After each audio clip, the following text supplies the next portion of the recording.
الحمد لله نحمده ونستعينه ونؤمن به ونتوكل عليه ونعوذ بالله من شرور أنفسنا ومن سيئات أعمالنا من يهده الله فلا مضل له ومن يضلله فلا هادي له وأشهد أن لا إله إلا الله وحده لا شريك له وأشهد أن محمدا عبده ورسوله أرسله بالهدى ودين الحق ليظهره على الدين كله ولو كره المشركون اللهم صل على محمد وعلى آل محمد كما صليت على إبراهيم وعلى آل إبراهيم إنك حميد مجيد اللهم بارك على محمد وعلى آل محمد كما باركت على إبراهيم وعلى آل إبراهيم إنك حميد مجيد أما بعد ألا إن خير الكلام كلام الله وخير الهدي هدي محمد صلى الله عليه وسلم وشر الأمور محدثاتها وكل محدثة بدعة وكل بدعة ضلالة وكل ضلالة في النار. أعوذ بالله من الشيطان الرجيم. بسم الله الرحمن الرحيم. يا أيها الذين آمنوا اتقوا الله حق تقاته ولا تموتن إلا وأنتم مسلمون. اتقوا الله عباد الله. സഹോദരങ്ങളെ സഹോദരിമാരെ, അള്ളാഹുവിൻ്റെ വിധിവിലക്കുകൾ കൃത്യമായി മനസ്സിലാക്കി ജീവിതത്തിൽ പകർത്താൻ ശ്രമിക്കണമെന്ന് ഓർമ്മപ്പെടുത്തുന്നു, വസിയത്ത് ചെയ്യുന്നു. അള്ളാഹു അതിനെ നമ്മെ അനുഗ്രഹിക്കുമാറാകട്ടെ. മൂസ അലൈഹിസ്സലാമിൻ്റെ ജീവിത ചരിത്രത്തിലൂടെയാണ് നാം മുന്നോട്ട് പോകുന്നത്. മദിയൻ പ്രദേശത്ത് വെച്ച് ഏതൊരു മനുഷ്യന്റെയും ജീവിതത്തിൽ അനിവാര്യമായ കുടുംബജീവിതം മൂസ അലൈഹിസ്സലാമിന് സാധ്യമായി. ഷുഐബ് നബിയുടെ മകളെ വിവാഹം ചെയ്ത് ജോലിയുമായി, താമസവും ജോലിയും ഒക്കെയായി കഴിച്ചുകൂട്ടുകയാണ്. അങ്ങനെ മൂസ അലൈഹിസ്സലാമിൻ്റെ ജീവിതത്തിലെ ഏറ്റവും പ്രധാനപ്പെട്ട ഒരു നാഴികക്കല്ലിലേക്ക് അള്ളാഹു മൂസാ നബിയെ കൊണ്ടുവരികയാണ്. വെറും ഒരു കുടുംബജീവിതം പോരല്ലോ നമ്മുടെ ജീവിതത്തിൽ. കുടുംബജീവിതം നയിക്കാൻ മാത്രമാണോ നമ്മെ അള്ളാഹു ഈ ഭൂമിയിൽ സൃഷ്ടിച്ചത്? ജീവജാലങ്ങളൊക്കെ പ്രത്യുൽപാദനം നടത്താറില്ലേ? അവയൊക്കെ ജീവിക്കുന്നുണ്ടല്ലോ. അതുമാത്രമാണോ മനുഷ്യന്റെ ദൗത്യം? ഒരിക്കലുമല്ല. കുടുംബജീവിതം വളരെ പ്രധാനപ്പെട്ടതായത് കൊണ്ട് തന്നെ അംബിയാ മുർസലീങ്ങൾക്കെല്ലാം അള്ളാഹു കുടുംബജീവിതം നൽകിയിട്ടുണ്ട് എന്ന് ഖുർആൻ പറയുന്നുണ്ട്. അള്ളാഹു പറഞ്ഞു വിശുദ്ധ ഖുർആനിൽ, വലഖദ് അർസൽനാ റുസുലൻ മിൻ ഖബ്ലിക വജഅൽനാ ലഹും അസ്വാജൻ വദുർരിയ്യ. നിനക്ക് മുമ്പ് നാം മുർസലീങ്ങളെ നിയോഗിച്ചിട്ടുണ്ട്, അവർക്കൊക്കെ ഭാര്യമാരും മക്കളും ഉണ്ടായിരുന്നു എന്ന് അള്ളാഹു ഖുർആനിൽ ഓർമ്മപ്പെടുത്തുന്നുണ്ട്. കുടുംബജീവിതം ഇസ്ലാമിൽ വളരെ പ്രധാനപ്പെട്ടതാണെങ്കിൽ ഇന്നത് നിരുത്സാഹപ്പെടുത്തപ്പെട്ടുകൊണ്ടിരിക്കുകയാണ്. കോളേജ് ക്യാമ്പസിൽ നമ്മുടെ മക്കൾ ഇന്ന് പ്രധാനമായും ചർച്ച ചെയ്യുന്ന വിഷയം ലൈഫ് മാരേജ്, വിവാഹം വൈകിപ്പിക്കുക. പഠിച്ച് നല്ല ജോലിയൊക്കെ വാങ്ങി സ്വന്തം കാലിൽ നിന്ന് കുറച്ച് ജീവിച്ചിട്ട് മതി വിവാഹം. അത് കുറച്ചുകൂടി കടുപ്പം കൂട്ടിയിട്ട് നോ മാരേജ്, വിവാഹമേ വേണ്ട എന്ന ആശയം അവിടെ ചർച്ച ചെയ്യുകയാണ്. നമ്മൾ സാധാരണഗതിയിൽ ക്യാമ്പസിലുള്ള ചർച്ചകൾ പറയുന്ന സമയത്ത് പറയാറുള്ളത്, എവിടെയോ മയക്കുമരുന്ന് പിടിച്ചിട്ടുണ്ട്, അല്ലെങ്കിൽ ഏതോ കോളേജിൽ പഠിക്കുന്ന കുട്ടി ഉമ്മാൻ അടിച്ചു കൊന്നിട്ടുണ്ട്, അതുകൊണ്ട് ശ്രദ്ധിക്കണം എന്ന വിഷയമാണ്. പറയണ്ട, ആലോചിക്കണ്ട, അതിനെതിരെ പ്രവർത്തിക്കേണ്ട എന്നല്ല പറയുന്നത്. അതൊക്കെ എവിടെയോ ഉള്ള സംഭവമാണെങ്കിൽ നമ്മുടെ മക്കൾ പോലും ഭാഗവാക്കാകുന്ന പ്രവർത്തനങ്ങൾ കുടുംബജീവിതത്തിനെതിരായി ക്യാമ്പസിൽ നടന്നുകൊണ്ടിരിക്കുകയാണ്. ലാഘവത്തോടെ കാണേണ്ട വിഷയമല്ലിത്. ഇതിന്റെ പ്രതിസന്ധി നമ്മൾ അനുഭവിക്കുകയാണ്. ഇന്നൊരു കല്യാണത്തിന് ഒരു പെൺകുട്ടിയെ തെരഞ്ഞു പോയി നോക്കണം, അറിയണമെങ്കിൽ, വിഷയം അറിയണമെങ്കിൽ, കിട്ടാനില്ല. പുതിയ ഭാവിയെ രൂപപ്പെടുത്തുന്നത് കോളേജ് ക്യാമ്പസാണ്. 4 കാലിലാണ് മനുഷ്യൻ ജീവിക്കേണ്ടത്. അഥവാ കുടുംബമായി ഭാര്യയും ഭർത്താവും വേണം. ഒരു സൊസൈറ്റി ഇവിടെ ഉണ്ടാകണം. അല്ലാതെ പാശ്ചാത്യ ചിന്താഗതി അല്ല എന്ന് സമൂഹത്തെ ബോധ്യപ്പെടുത്തേണ്ടത് അനിവാര്യമാണ്. ഇന്നിഷ്ടം പോലെ ജോലിയാണ് പാശ്ചാത്യ മേഖലകളിൽ നമ്മുടെ മക്കൾക്ക്. എന്താ ജോലി? ആതുര സേവനമാണ്, വൃദ്ധന്മാരെ നോക്കലാണ്, കുട്ടികളെ നോക്കലാണ്. നോക്കാൻ ആളില്ല അവിടെ. കാരണം കുടുംബം ഒഴിവാക്കിയിട്ട് കാലമേറെയായി. അതിന്റെ ഫലം ഇപ്പോഴാണ് അവർ അനുഭവിക്കുന്നത്. മാതാപിതാക്കളെ നോക്കാൻ ആളില്ലാത്ത അവസ്ഥ. എന്നാൽ ഈ ഒരു അവസ്ഥ നമ്മുടെ നാട്ടിൽ തൊട്ടടുത്ത് വരാൻ പോകുന്നു.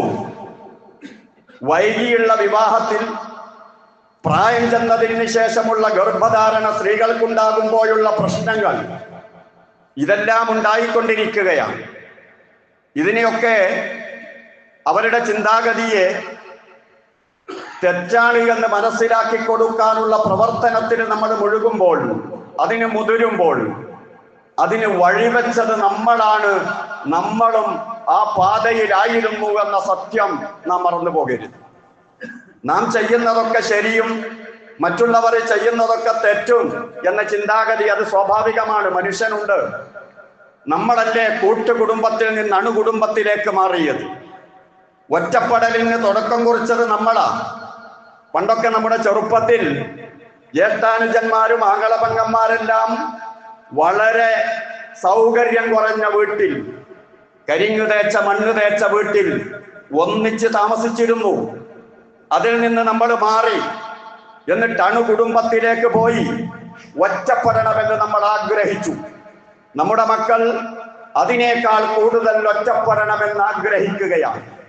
എവിടെയോ നന്മ ചോർന്നു പോയിട്ടുണ്ട്. പണ്ട് കാലത്തൊക്കെ മനുഷ്യനെ സ്നേഹിച്ചിരുന്നു. മനുഷ്യനെ സ്നേഹിക്കാൻ വേണ്ടിയിട്ട് വസ്തുക്കളെ ഉപയോഗപ്പെടുത്തി. വളരെ പ്രധാനപ്പെട്ട സംഗതിയാണ്. കുടുംബജീവിതത്തെ സംബന്ധിച്ച് അല്ലാഹു തആല പറഞ്ഞത് തന്നെ മവദ്ദ വറഹ്മ. മവദ്ദ വറഹ്മ, സ്നേഹവും കാരുണ്യവും നമ്മുടെ കുടുംബജീവിതത്തിൽ മുമ്പുണ്ടായിരുന്നു. കല്യാണത്തിന് വാടകക്ക് സാധനമെടുക്കുന്ന പരിപാടികൾ ഉണ്ടായിരുന്നില്ല. മറിച്ച് അയൽപക്കത്തെ വീടുകളിൽ നിന്നൊക്കെ ഉപകരണങ്ങൾ കൊണ്ടുവന്ന് ബെഞ്ചും കസേരയും മേശയും എന്റെ വീട്ടിലുണ്ട് എന്ന് പറഞ്ഞ് കൊണ്ടുവന്നിട്ട് പരസ്പരം സഹായിക്കുന്ന ഒരു കാലഘട്ടം 500 കൊല്ലം മുമ്പല്ല. ഇവിടെ കൂടിയിരിക്കുന്ന പ്രായമായവർക്ക് ഓർമ്മയുള്ള അനുഭവ യാഥാർത്ഥ്യങ്ങളാണ് ഞാൻ ഈ പറയുന്നത്. അപ്പൊ മനുഷ്യനെ പരസ്പരം സ്നേഹിച്ചിട്ട് ആ സ്നേഹം നിലനിർത്താൻ വേണ്ടിയിട്ട് വസ്തുക്കളെ ഉപയോഗിക്കുന്ന ഒരു കാലഘട്ടം കഴിഞ്ഞു പോയി. ഇന്ന് നമ്മൾ വസ്തുക്കളെ സ്നേഹിക്കുകയാണ്. വസ്തുക്കളെ സ്നേഹിക്കാൻ വേണ്ടിയിട്ട് മനുഷ്യനെ ഉപയോഗപ്പെടുത്തുകയാണ്. നേരെ തലതിരിഞ്ഞു. ഇന്ന് നമുക്ക് വേണ്ടത് നമ്മുടെ ഫോണാണ്, നമ്മുടെ വീടാണ്, നമ്മുടെ വാഹനമാണ്. ഇതുപോലുള്ള വസ്തുക്കളാണ് നമുക്ക് വേണ്ടത്. അതൊക്കെ സ്വന്തമാക്കാനും സംരക്ഷിക്കാനും കുറച്ച് മനുഷ്യന്മാരെ ആവശ്യമുണ്ട്.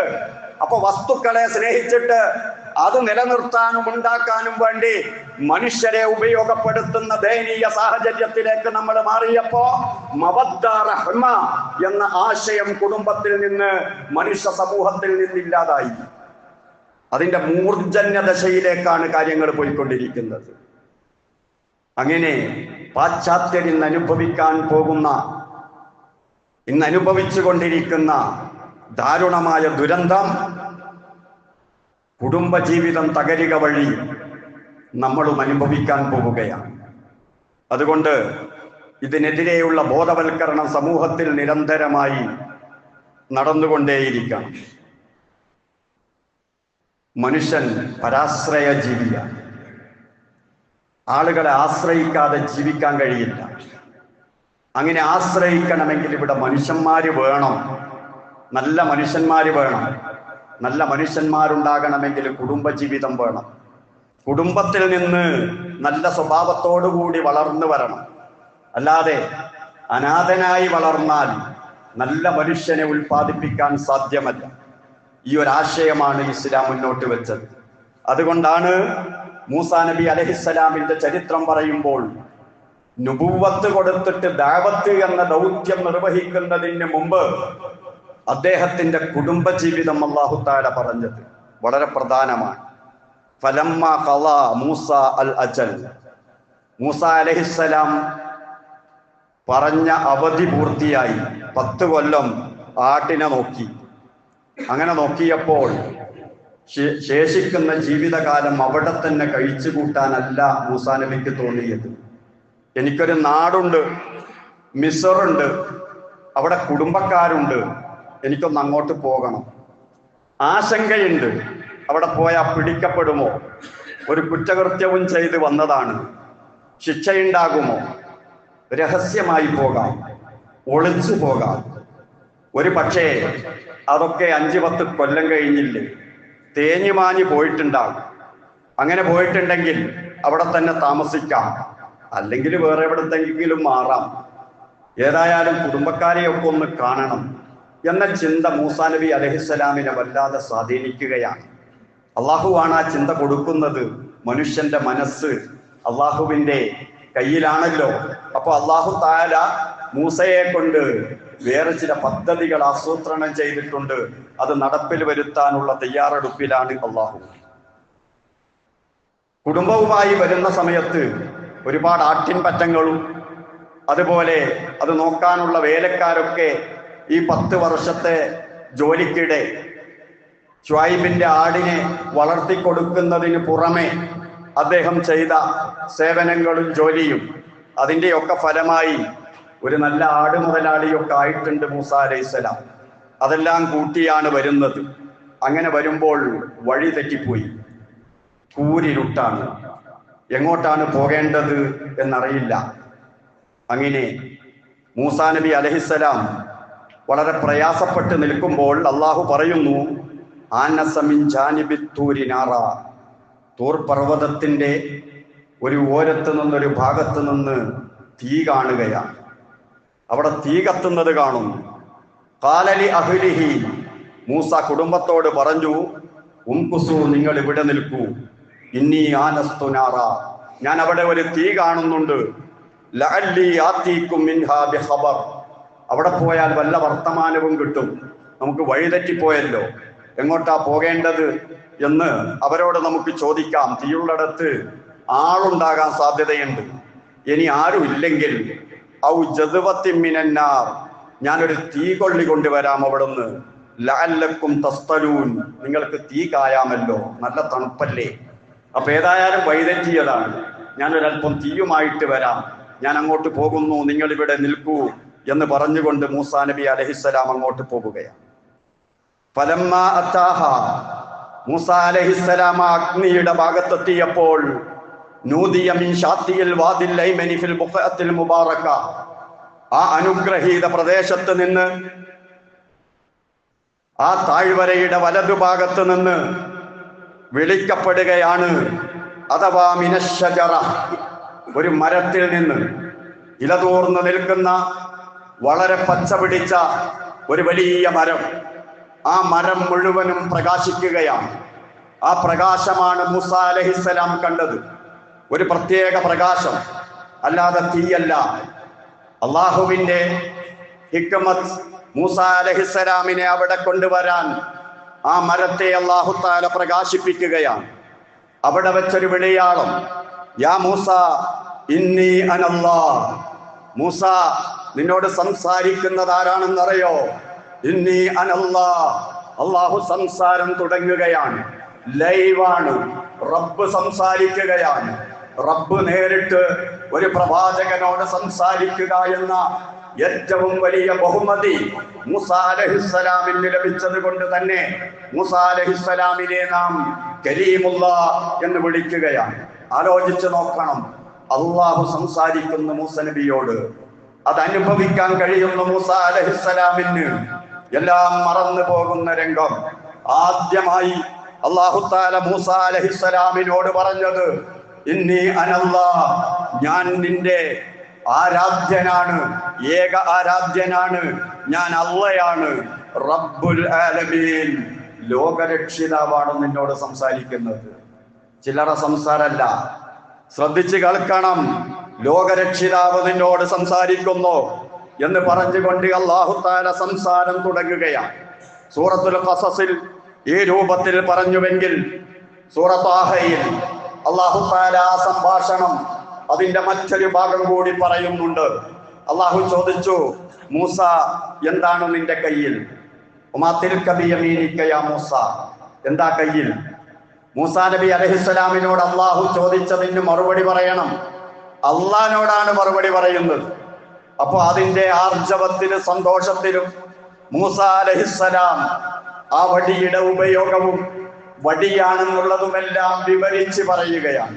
ഞാൻ എൻ്റെ ആടിന് ഇലയൊക്കെ അടിച്ചിട്ട് കൊടുക്കാറുണ്ട്, ഞാനത് ഊന്നുവടിയായി ഉപയോഗിക്കാറുണ്ട്, എനിക്കതുകൊണ്ട് പല ഉപയോഗമുണ്ട് അല്ലാഹ് എന്നൊക്കെ അള്ളാഹുവിനോട് ഇങ്ങനെ പറയുന്നുണ്ട്. അള്ളാഹു എന്തിനാ ചോദിച്ചത്? ഉടനെ അള്ളാഹു പറയാൻ പോവുകയാണ്, ആ വടി നിലത്തിടാൻ, അത്ഭുതം കാണിച്ചു കൊടുക്കാൻ. അങ്ങനെ അത് പാമ്പായി കാണുന്ന സമയത്ത് തെറ്റിദ്ധരിക്കാൻ സാധ്യതയുണ്ട്. എന്റെ കയ്യിൽ ആദ്യമേ ഉണ്ടായിരുന്നത് പാമ്പായിരുന്നോ? തിരക്ക് പിടിച്ച് ആകപ്പാടെ കുടുംബമൊക്കെ വലിയ പ്രശ്നത്തിൽ നിൽക്കുന്ന സമയത്ത് ഞാൻ വടിക്ക് പകരം പാമ്പിനെ എടുത്തിട്ടാണോ വന്നത് എന്നൊക്കെ തോന്നിപ്പോകാൻ സാധ്യതയുണ്ട്. അല്ല, മൂസാ അലൈഹിസ്സലാമിനെ ബോധ്യപ്പെടുത്തുകയാണ്, വടിയാണ് കയ്യിലുള്ളത്. അങ്ങനെ അല്ലാഹ് പറയുന്നു, വാൻ അൽഖി അസാക്ക്, എങ്കിൽ താങ്കളുടെ ആ വടി ഒന്ന് നിലത്തിടൂ മൂസ. ഫലമ്മാ റആഹാ തഹ്തസ്, ആ വടി അങ്ങനെ പിടക്കുകയാണ്, അതോടുകയാണ്. മൂസാ അലൈഹിസ്സലാമിന്റെ വടി നിലത്തിട്ട് പാമ്പാകുന്നതിനെ സംബന്ധിച്ച് ഖുർആൻ അത് ചെറിയ പാമ്പാണ് എന്ന് സൂചിപ്പിക്കുന്ന വിധത്തിൽ ചില ആയത്തുകളുണ്ട്. അത് വലിയ പാമ്പാണ് എന്ന് സൂചിപ്പിക്കുന്ന ആയത്തുകളുമുണ്ട്. അതായത് അതിന്റെ തടി വളരെ വലുതാണ്, അതോടൊപ്പം തന്നെ ചെറിയ പാമ്പിന്റെ ചലനമാണ്. തടി വലുതായാൽ ചലനം കുറഞ്ഞു പോകും, മെല്ലല്ലേ നീങ്ങ. മൂസാ നബിയുടെ വടി നിലത്തിട്ടപ്പോൾ പാമ്പായത് അങ്ങനെയല്ല, വളരെ വലിയ പാമ്പാണ്, കണ്ടാൽ പേടിച്ചു പോകുന്നതാണ്. എന്നാൽ ചെറിയ പാമ്പ് അതിന്റെ ശരീരം ചലിപ്പിച്ചോടുന്നത് പോലെ അനായാസം ഓടാൻ കഴിയുന്ന പാമ്പായിരുന്നു. അതുകൊണ്ട് തന്നെ അള്ളാഹു അതിന്റെ ചലനത്തെ സംബന്ധിച്ച് പലയിടങ്ങളിലും ഖുർആനിൽ സൂചിപ്പിച്ചു, അതൊരു വലിയ സർപ്പമായി, ഒരു വലിയ പാമ്പായി അങ്ങനെ രൂപപ്പെടുകയാണ്. വല്ലാ മുദ്ബിറൻ, ഇത് കണ്ടപ്പോൾ മൂസാ നബി അലൈഹിസ്സലാം പിന്തിരിഞ്ഞോടുകയാണ്. സംസാരിക്കുന്നത് അള്ളയാണ് എന്ന ഓർമ്മയൊന്നുമില്ല, അത്രയും വലിയ പാമ്പാണ് ഇത്. അതിന്റെ പത്തി വിടർത്തിയിട്ട് മൂസാ അലൈഹിസ്സലാമിന്റെ അടുത്ത് നിന്ന് അങ്ങോട്ടും ഇങ്ങോട്ടും ചലിച്ചപ്പോ ഈ മരത്തിന്റെ പ്രകാശത്തിൽ നിന്ന് ലൈവായി വളരെ വ്യക്തമായി അതിനെ കാണുകയും ചെയ്തപ്പോ പരിസരം മറന്നിട്ട് മൂസാ അലൈഹിസ്സലാം ഓടിപ്പോയി. വലം യുഅഖിബ്, തിരിഞ്ഞു നോക്കിയത് പോലും ഇല്ല എന്നാണ് പറയുന്നത്. തിരിഞ്ഞു നോക്കാത്തോട്ട മൂസാ അലൈഹിസ്സലാമിന്റെ ഓട്ടം. ഇങ്ങനെ ഓടിയപ്പോ അള്ളാഹ് പറയാ, യാ മൂസ, മൂസ അഖ്ബിൽ, ഇങ്ങോട്ട് വാ മൂസ, വലാ തഖഫ്, പേടിക്കണ്ട മൂസ. എങ്ങോട്ടാ ഓടുന്നത്? ഞാനല്ലേ പറയുന്നത് ഇങ്ങോട്ട് വാ, നീ ഭയപ്പെടണ്ട. ഇന്നക മിനൽ ആമിനീൻ, നീ സുരക്ഷിതത്വം ലഭിച്ച ആളുകളുടെ കൂട്ടത്തിൽപ്പെട്ടതാണ്. നിനക്ക് അപകടമൊന്നും ഉണ്ടാവൂല, പേടിക്കാനൊന്നുമില്ല, നിനക്ക് സുരക്ഷിതത്വമുണ്ട്, നിർഭയനായിട്ട് വരൂ എന്ന് പറഞ്ഞുകൊണ്ട് അല്ലാഹു തആല തിരിച്ചു വിളിക്കുകയാണ്. എന്നിട്ട് അല്ലാഹു പറഞ്ഞു, ഉസ്ലുക് യദക ഫീ ജൈബി, നീ നിന്റെ കൈ ഒന്ന് മാറിലേക്ക് കൂട്ടിവെക്കുക. എന്നാൽ തഖ്റുജ് ബൈളാഅ മിൻ ഗൈരി സൂഅ്, വളരെ നല്ല പ്രകാശമുള്ള സ്ഥിതിക്ക്, കണ്ടാൽ അരോചകമൊന്നും തോന്നാത്ത നല്ല പ്രകാശമുള്ള സ്ഥിതിക്ക് ആ കൈ തിരിച്ചു വരുന്നതാണ്. വളുമും ഇലൈക ജനാഹക്, അങ്ങനെ നീ കക്ഷത്തിലേക്ക് വീണ്ടും കൈവച്ചാൽ, വളുമും ഇലൈക ജനാഹക മിനർ റഹബ്, നിനക്ക് വല്ല ആശങ്കയും ഭയവും ഉണ്ടാവുകയാണെങ്കിൽ നീ ആ കൈ വീണ്ടും കക്ഷത്തേക്ക് വെക്കുക എന്ന് പറഞ്ഞാൽ, ഇങ്ങനെ കത്തിപ്രകാശിക്കുന്ന ഒരു കൈ കൊണ്ട് തനിക്ക് പ്രയാസം തോന്നുമെങ്കിൽ അതിന്റെ ആദ്യത്തെ അവസ്ഥയിലേക്കാക്കാൻ ഒന്നുകൂടി കക്ഷത്തേക്ക് വെക്കുക എന്നാണ് അതിന്റെ തഫ്സീർ പല മുഫസ്സിറുകളും പറഞ്ഞത്. ഇനി അതല്ല, തനിക്ക് ഏത് വിഷയത്തിൽ ഒരാശങ്കയും ഭയവും ഉണ്ടാവുകയാണെങ്കിലും ഒന്ന് മാറോട് ചേർത്ത് കൈവെക്കുക, നിന്റെ ഭയമെല്ലാം മാറിക്കോളും, ധൈര്യം സംഭരിക്കാൻ കഴിയും. അങ്ങനെ മൂസാ നബി അലൈഹിസ്സലാം കൈവച്ചപ്പോ എന്റെ മുന്നിൽ കിടക്കുന്ന വലിയ പാമ്പ്, ആ പാമ്പിനെ സംബന്ധിച്ചുള്ള ഭയം പോലും പോയി. അങ്ങനെ മൂസാ അലൈഹിസ്സലാം ആ പാമ്പിനെ പിടിച്ചു. അല്ലാഹ് പറഞ്ഞതാണല്ലോ പിടിക്കാൻ, ധൈര്യസമേതം പിടിക്കുകയാണ്. ആദ്യത്തെ വടിയായി അത് മാറുകയാണ്. അല്ലാഹു തആല പറഞ്ഞു, ഫദാനിക ബുർഹാനാൻ, ഇത് രണ്ടും വളരെ പ്രധാനപ്പെട്ട രണ്ട് തെളിവുകളാണ്. മിർ റബ്ബിക, നിന്റെ റബ്ബ് നിനക്ക് തന്നതാണ്. ഈ തെളിവുകളുമായി നീ വെറുതെ നിൽക്കുകയല്ല. ഇലാ ഫിർഔൻ, നീ ഫിർഔന്റെ അടുത്തേക്ക് പോകണം. വമലഇഹി, അവന്റെ പ്രഗൽഭന്മാരായ ആളുകളുണ്ടല്ലോ, അവരുടെ അടുത്തേക്ക് പോകണം. ഇന്നഹും കാനൂ ഖൗമൻ ഫാസിഖീൻ, അവർ ധിക്കാരികളാണ്, അവരെ തിരുത്തണം, അവരെ തൗഹീദിലേക്ക് ക്ഷണിക്കണം എന്ന് പറഞ്ഞുകൊണ്ട് മൂസാ നബി അലൈഹിസ്സലാമിനെ അല്ലാഹു തആല പറഞ്ഞയക്കുകയാണ്. അല്ലാഹു തആല ആദ്യമായി അള്ളാഹുവിനെ പരിചയപ്പെടുത്തുകയും അള്ളാഹുവിനെ മാത്രം ആരാധിക്കണമെന്ന് മൂസാ അലൈഹിസ്സലാമിനെ ബോധ്യപ്പെടുത്തുകയും ആ ദൗത്യം ഫിർഔനിന് എത്തിച്ചു കൊടുക്കണം, അങ്ങോട്ടാണ് നിയോഗിക്കപ്പെട്ടത് എന്ന് പറയുകയും ചെയ്തപ്പോ മൂസാ അലൈഹിസ്സലാം തന്റെ ആശങ്ക വീണ്ടും പ്രകടിപ്പിക്കുകയാണ്. ഖാല റബ്ബി ഇന്നി ഖതൽതു മിൻഹും നഫ്സ, പടച്ചോനെ, അവരുടെ കൂട്ടത്തിൽപ്പെട്ട ഒരാളെ ഞാൻ കൊന്നിട്ടുണ്ട്. മിസ്റിലേക്ക് പോകാനുള്ള പരിപാടി ഇട്ടപ്പോ തന്നെ ഭയം അതായിരുന്നു, ആരെങ്കിലും പിടിച്ചിട്ട് ശിക്ഷ നടപ്പാക്കുമോ എന്ന്, ഒളിച്ചു പോകാമെന്നൊക്കെയാണ് തീരുമാനിച്ചിരുന്നത്. ഇപ്പൊ അല്ലാഹ് പറയുന്നത് ഒളിച്ചൊന്നുമല്ല പോണ്ട്, നേർക്ക് നേരെ കൊട്ടാരത്ത് കയറി ചെന്നിട്ട് ഓനോട് കാര്യം പറയണം. ഇത് പറഞ്ഞപ്പോ മൂസാ അലൈഹിസ്സലാം തന്റെ ആശങ്ക പൂർണ്ണമായി പറഞ്ഞു. ഞാൻ അവരുടെ കൂട്ടത്തിൽ ഒരാളെ കൊന്നിട്ടാണ് വരുന്നത്. ഫഅഖാഫു അൻ യഖ്തുലൂൻ, തിരിച്ച് അവര് എന്നെ കൊന്നു കളയുമോ എന്ന് ഞാൻ പേടിക്കുകയാണ്. സൂറ ശുഅറയിൽ അല്ലാഹു തആല പറയുന്നുണ്ട്, ഖാലക്കല്ല, അങ്ങനെയുള്ള ഒരു പേടി വേണ്ട മൂസ. ഫദ്ഹബ, നിങ്ങൾ രണ്ടാളും പോയാൽ മതി. ബി ആയാത്തിന, നമ്മുടെ ദൃഷ്ടാന്തങ്ങളുമായി. അഥവാ ഹാറൂൻ അലൈഹിസ്സലാമും മൂസ അലൈഹിസ്സലാമിനോടും അല്ലാഹ് പറയുന്നു, നിങ്ങൾ രണ്ടാളും പോകണം. കാരണം ഇന്നാ മഅക്കും മുസ്തമിഊൻ, നിങ്ങളോടൊപ്പം എല്ലാം കേട്ടുകൊണ്ട് ഞാനും ഉണ്ട്. നിങ്ങൾ സ്വന്തമല്ല, എന്തിനാ പേടിക്കുന്നത്? നിങ്ങളോട് അവര് പറയുന്നതും നിങ്ങൾ പറയുന്നതെല്ലാം കേട്ടുകൊണ്ടും കണ്ടുകൊണ്ടും, അസ്മഉ വ അറ എന്ന് മറ്റൊരിടത്ത് അല്ലാഹു പറയുന്നുണ്ട്. ഞാൻ കണ്ടുകൊണ്ട് നിരീക്ഷിച്ചുകൊണ്ട് കേട്ടുകൊണ്ട് നിങ്ങളുടെ കൂടെയുണ്ട്. അപ്പൊ അള്ളാഹുവിന്റെ മഅയ്യത്ത്, നമ്മോടൊപ്പമുള്ള മഅയ്യത്ത് അവന്റെ ദാത്ത് കൊണ്ടുള്ള മഅയ്യത്തല്ല. അല്ലാഹു ഫിസ്സമാ, ആകാശത്തിലാണ്. അല്ലാഹു മുത്തഖീങ്ങളുടെ കൂടെയാണ്, സ്വാബിരീങ്ങളുടെ കൂടെയാണ്, മുഅ്മിനീങ്ങളുടെ കൂടെയാണ് എന്നൊക്കെ പറഞ്ഞാൽ അള്ളാഹുവിന്റെ പ്രത്യേകമായ പരിഗണനയാണ്. അള്ളാഹു കാണുന്നു, നിരീക്ഷിക്കുന്നു, അപ്പോൾ എന്ത് സഹായം വേണമോ അതെല്ലാം നൽകുന്നു എന്ന അർത്ഥത്തിലാണ്. എന്നിട്ട് അള്ളാഹു വീണ്ടും തുടർന്ന് പറയുകയാണ്, നിങ്ങൾ രണ്ടാളും പോകണം ഫിർഔനിന്റെ അടുത്തേക്ക് പോകണം. ഫഖൂല, എന്നിട്ട് പറയണം, ഇന്നാ റസൂലു റബ്ബിൽ ആലമീൻ, ഞങ്ങൾ റബ്ബുൽ ആലമീനായ അള്ളാഹു നിന്നിലേക്ക് പറഞ്ഞയച്ച ദൂതന്മാരാണ്, മുർസലുകളാണ്. അതുകൊണ്ട് ഞങ്ങൾ പറയുന്നത് കേൾക്കണം. അൻ അർസിൽ മാനാ ബനി ഇസ്രായീൽ, നീ പീഡിപ്പിച്ചു കൊണ്ടിരിക്കുന്ന ഇസ്രായേലി സമൂഹത്തെ ഞങ്ങളോടൊപ്പം വിട്ടുതരണം, അവരെ അടിമകളാക്കി വെച്ച് പണിയെടുപ്പിക്കുന്നത് അവസാനിപ്പിക്കണം എന്ന് പറഞ്ഞപ്പോൾ ഫിർഔൻ മൂസയുടെ നേരെ തിരിഞ്ഞുകൊണ്ട് പറയുകയാണ്, ഖാല അലം നുറബ്ബിക ഫീനാ വലീദ, എന്താ മൂസ നീ പറയുന്നത്? നീ ഒരു ചെറിയ കുട്ടിയായപ്പോ നിന്നെ ഞങ്ങളടുത്ത് വളർത്തിയതല്ലേ ഈ കൊട്ടാരത്തിൽ വെച്ച്? വലബിസ്ത ഫീനാ മിൻ ഉംരിക സനീന, ഒരുപാട് കൊല്ലം നീ ഞങ്ങളോടൊപ്പം ഈ കൊട്ടാരത്തിൽ താമസിച്ചതല്ലേ? എന്നിട്ടോ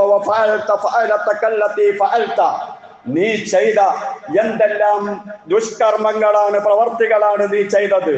വഅൻത മിനൽ കാഫിരീൻ, നീ നന്ദിയില്ലാത്തവനല്ലേ. കൊട്ടാരത്തോട് നന്ദി കാണിച്ചോ? നിന്നെ വളർത്തിയതിനോട് നന്ദി കാണിച്ചോ? നീ എന്തൊക്കെ പണിയൊപ്പിച്ചിട്ടാ ഇവിടുന്ന് പോയത് മൂസ? എന്നിട്ട് തിരിച്ചു വന്നിട്ട് എന്താ നീ പറയുന്നത് എന്ന് ഫിർഔൻ ചോദിച്ചത് അള്ളാഹു നമ്മോട് പറഞ്ഞു തരികയാണ്. ആ സമയത്ത് കാല മൂസ അലൈഹിസ്സലാം പറയുന്നത്, ഞാൻ അങ്ങനെ ഒന്നും ചെയ്തിട്ടില്ല എന്നല്ല, മറിച്ച് ഞാൻ അതെല്ലാം ചെയ്തിരുന്നു. ഇതൻ അന്നേരത്ത് ഞാൻ അങ്ങനെയൊക്കെ ചെയ്തു പോയി. വഅന മിനൽ ളാലിൻ, പിന്നെ ഞാൻ ആ സമയത്ത് വഅന മിനൽ ളാലിൻ, പിന്നെ അന്ന് എനിക്ക് ഹിദായത്ത്, വഹയ്യ് ഇതൊന്നും ഉണ്ടായിരുന്നില്ല. ഇപ്പോൾ എനിക്ക് അല്ലാഹു തആല നിങ്ങളെ അടുത്ത് നിന്ന് പോയതിന് ശേഷം ഹിദായത്ത് തന്നിരിക്കുകയാണ്, വഹയ്യ് തന്നിരിക്കുകയാണ്, എന്നെ അവൻ നബിയാക്കിയിരിക്കുകയാണ്. അപ്പൊ പോയ കാര്യങ്ങളൊന്നും പറഞ്ഞ് രക്ഷപ്പെടാൻ ശ്രമിക്കണ്ട, ഇപ്പൊ നിലവിലുള്ള വിഷയം പറയൂ എന്ന് പറഞ്ഞുകൊണ്ട് മൂസാ നബി അലൈഹിസ്സലാം സംസാരം തുടർന്നത് ഖുർആൻ നമ്മോട് പറഞ്ഞു തരികയാണ്. ഇത് നീയും ഞാനുമായിട്ടുള്ള ഒരു പ്രശ്നമല്ല. ആ രൂപത്തിൽ തൗഹീദ് പറയാനും പാടില്ല. മറിച്ച് തൗഹീദ് അള്ളാഹുവിൻ്റെതാണ്. അള്ളാഹു ഉത്തരവാദിത്തം കൊടുത്ത വകയിൽ വന്നതാണ്. അതുകൊണ്ട് മാത്രമാണ് ഞാൻ നിന്നോട് പറയുന്നത് എന്ന അർത്ഥത്തിൽ മൂസാ നബി അലൈഹിസ്സലാം തന്റെ ദൗത്യ നിർവഹണവുമായി മുന്നോട്ട് പോയ രംഗം വളരെ വ്യക്തമായി അല്ലാഹു തആല നമുക്ക് പറഞ്ഞു തരികയാണ്. വിശുദ്ധ ഖുർആനിൽ പലയിടങ്ങളിലും പല രൂപത്തിലും അവർക്കിടയിൽ നടന്ന സംഭാഷണങ്ങളും അല്ലാഹു തആല അള്ളാഹുവിന്റെ ഭാഗത്ത് നിന്ന് മൂസാ നബി അലൈഹിസ്സലാമിനെ കൊണ്ട് പറയിപ്പിച്ച സംഗതികളും എല്ലാം വളരെ വ്യക്തമായി പറഞ്ഞു തരുന്നതായി കാണാൻ കഴിയും. ഏതായാലും ആ സമയത്ത് മൂസാ അലൈഹിസ്സലാം അള്ളാഹുവിനോടൊരു പ്രാർത്ഥന നടത്തുന്നുണ്ട്. ഈ ദൗത്യം ഏൽപ്പിച്ചപ്പോ സൂറത്ത് ത്വാഹയിൽ ആ പ്രാർത്ഥന വളരെ വ്യക്തമായി അല്ലാഹു തആല പറഞ്ഞു തരുന്നുമുണ്ട്. അള്ളാഹുവിനോട് പ്രാർത്ഥിച്ച ചില കാര്യങ്ങൾ സൂറ ഖസസിൽ നമ്മൾ ഓതിക്കൊണ്ടിരിക്കുന്ന അധ്യായത്തിലുമുണ്ട്.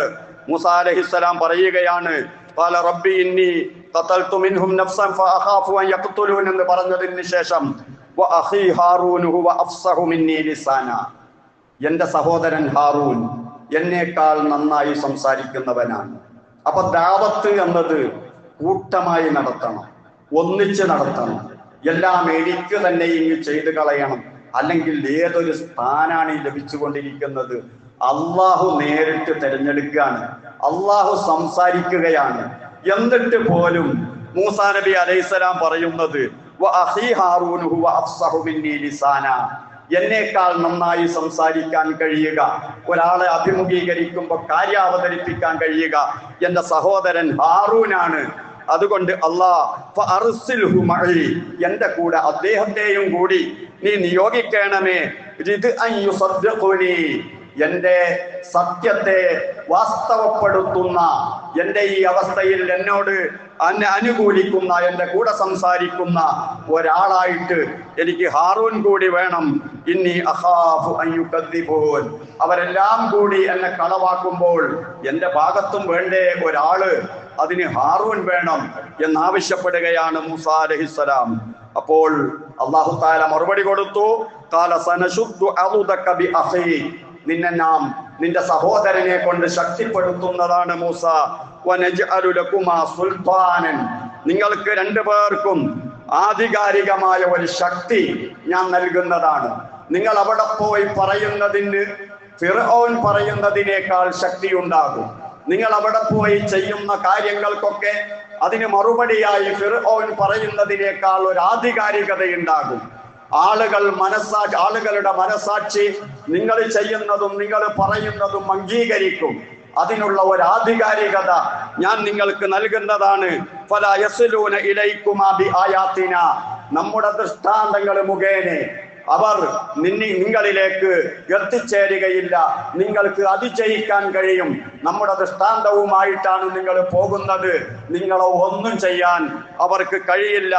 അൻതുമാ വമനിത്തബഉകുമൽ ഗാലിബൂൻ, നിങ്ങൾ രണ്ടുപേരും നിങ്ങളോട് തുടർന്ന് നിങ്ങളെ വിശ്വസിക്കുന്ന ആളുകളും അവരാണ് വിജയിക്കുക.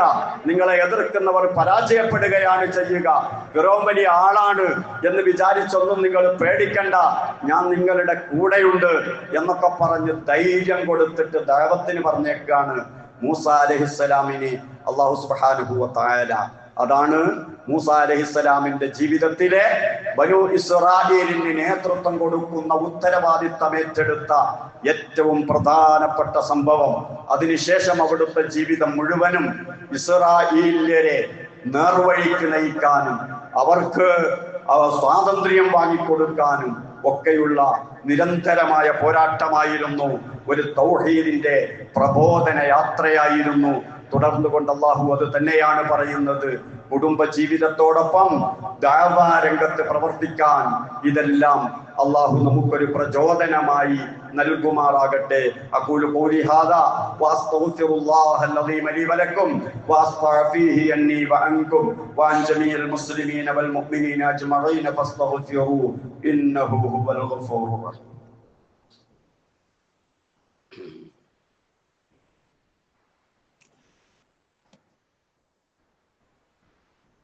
അൽഹംദുലില്ലാഹ് വസ്സലാത്തു വസ്സലാമു അലാ റസൂലില്ലാഹ് വഅലാ ആലിഹിൽ ഫായിസീന ബിറിളല്ലാഹ് ഊസീകും ഇബാദല്ലാഹി വഇയ്യായ ബിത്തഖ്വല്ലാഹ്. സഹോദരങ്ങളെ, സഹോദരിമാരെ, അല്ലാഹുവിൻ്റെ വിധിവിലക്കുകൾ അനുസരിച്ച് ജീവിക്കണേ എന്ന് എന്നെയും നിങ്ങളെയും ഓർമ്മപ്പെടുത്തുന്നു, വസിയ്യത്ത് ചെയ്യുന്നു. മൂസാ നബി അലൈഹിസ്സലാമിനോട് അല്ലാഹു തആല സംസാരിച്ചത് എന്തൊക്കെയാണ് എന്ന് മനസ്സിലാക്കണമെങ്കിൽ നമുക്ക് ഖുർആൻ നോക്കണം. പൂർവകാല പ്രവാചകന്മാരോട് അല്ലാഹു എന്തൊക്കെയാണ് പറഞ്ഞത് എന്ന് മനസ്സിലാക്കണമെങ്കിൽ നമുക്ക് ഖുർആൻ നോക്കണം. റസൂലുള്ളാഹി സ്വല്ലല്ലാഹു അലൈഹി വസല്ലമയോട് അല്ലാഹു എന്താ പറഞ്ഞത് എന്നറിയാൻ നമുക്ക് ഖുർആൻ നോക്കണം. ആ ഖുർആൻ ഒരു വള്ളിപുള്ളിക്ക് മാറ്റമില്ലാതെ ഖിയാമത്തോളം അല്ലാഹു തആല സംരക്ഷിക്കുകയും നമ്മുടെ കയ്യിൽ തരികയും ചെയ്തിരിക്കും. ഒരു മനുഷ്യനെ കൊണ്ട് വല്ല ഖൈറും അല്ലാഹു ഉദ്ദേശിക്കുകയാണെങ്കിൽ ആ മനുഷ്യർക്ക് അല്ലാഹു കൊടുക്കുന്നത് ഖുർആൻ പഠിക്കാനുള്ള തൗഫീഖാണ്. ഖുർആനുമായി ബന്ധപ്പെട്ട് ജീവിക്കാനുള്ള മാനസികാവസ്ഥയാണ്. ഖുർആൻ ഓതാൻ, അതിൻ്റെ ആശയം പഠിക്കാൻ, അതിനുവേണ്ടി പ്രവർത്തിക്കാൻ, ഇതിനു വേണ്ടിയുള്ള ശ്രമം. നമ്മുടെ മക്കൾ പല മേഖലകളിലും പഠിക്കുകയാണ്. മദ്രസാ വിദ്യാഭ്യാസം കഴിഞ്ഞാൽ പിന്നെ അവർക്ക് കാര്യമായി ദീന് പഠിക്കാനുള്ള അവസരങ്ങളില്ല. ഇതുപോലുള്ള ഖുതുബകളും സാധാരണ എല്ലാവർക്കും കിട്ടുന്ന ക്ലാസ്സുകളൊക്കെ മാത്രമേ ഉള്ളൂ. അതിൽ തന്നെ സജീവമായി ഇളം തലമുറ കാണാറില്ല. അവർക്ക് പ്രത്യേകം പരിശുദ്ധ ദീനുൽ ഇസ്ലാമിൻ്റെ അനിവാര്യമായ വിശ്വാസ കാര്യങ്ങളും അതിൻ്റെ സ്വഭാവവും ഒക്കെ പകർന്നു നൽകുന്ന ക്ലാസ്സുകൾ ഓരോ മഹല്ലുകളിലും നടക്കുന്നുണ്ട്.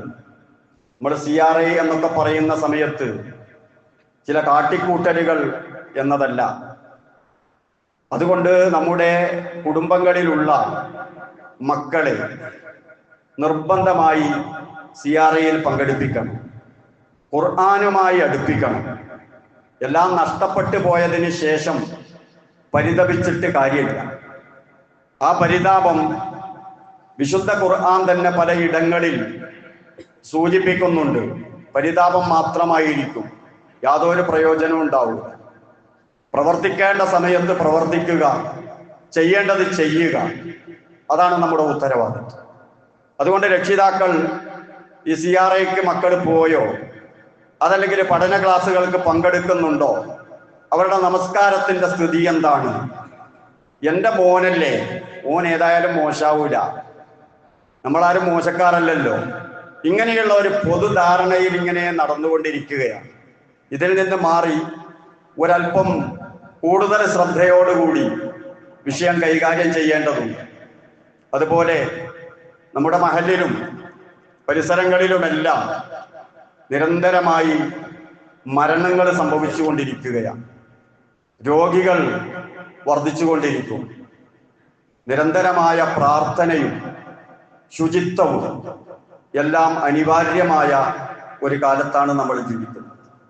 മഞ്ഞപ്പിത്തമൊക്കെ പടർന്നു പിടിച്ചുകൊണ്ടിരിക്കുക. ഒരുപാട് കേസുകൾ റിപ്പോർട്ട് ചെയ്യപ്പെടും. ഇസ്ലാമിന്റെ പാതി തന്നെ ശുചിത്വമാണ് എന്ന് റസൂലുള്ളാഹി സ്വല്ലല്ലാഹു അലൈഹി വസല്ലമ പറയുന്നു. ശുചിത്വം കൊണ്ട് ഉദ്ദേശിക്കുന്നത് വെറും ഒരു ഒന്നുവെടുക്കലും കുളിക്കലും മാത്രമല്ല, മറിച്ച് നമ്മുടെ പരിസര ശുചിത്വം, കുടിവെള്ളം ശുദ്ധമായിരിക്കുക, ഇതെല്ലാം അതിൽ ഉൾപ്പെടുന്ന സംഗതികളാണ്.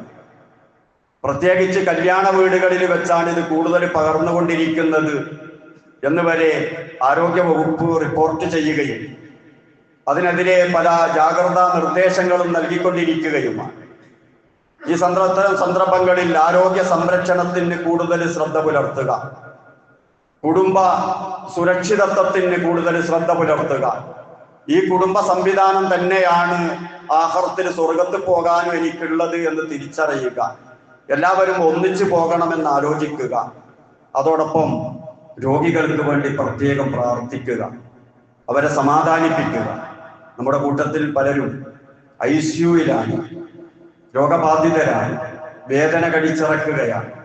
ആത്മാർത്ഥമായി സമയത്ത് നമുക്ക് അള്ളാഹുവിനോട് ദുആ ചെയ്യാം. അള്ളാഹുവേ, നീ രോഗം ശിഫയാക്കി കൊടുക്കണേ അല്ലാഹ്, രോഗം ശിഫയാക്കി കൊടുക്കണേ അല്ലാഹ്. മാരകമായ രോഗത്തിൽ നിന്ന് ഞങ്ങളെ കാത്തു രക്ഷിക്കണേ റഹ്മാനെ.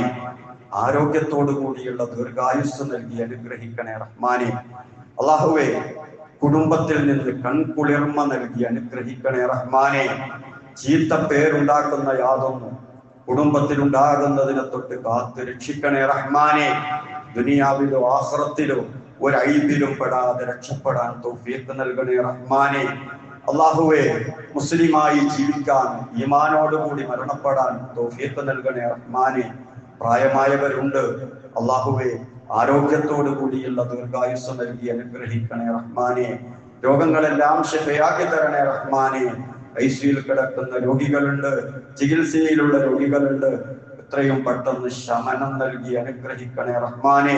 അവരുടെ കുടുംബങ്ങൾക്ക് സമാധാനം നൽകണേ റഹ്മാനെ. വേദനയിൽ നിന്ന് മുക്തി നൽകണേ റഹ്മാനെ. اللهم اغفر للمؤمنين والمؤمنات والمسلمين والمسلمات الأحياء منهم والأموات. ربنا آتنا في الدنيا حسنة وفي الآخرة حسنة وقنا عذاب النار. ربنا تقبل منا إنك أنت السميع العليم وتب علينا إنك أنت التواب الرحيم. آمين برحمتك يا أرحم الراحمين.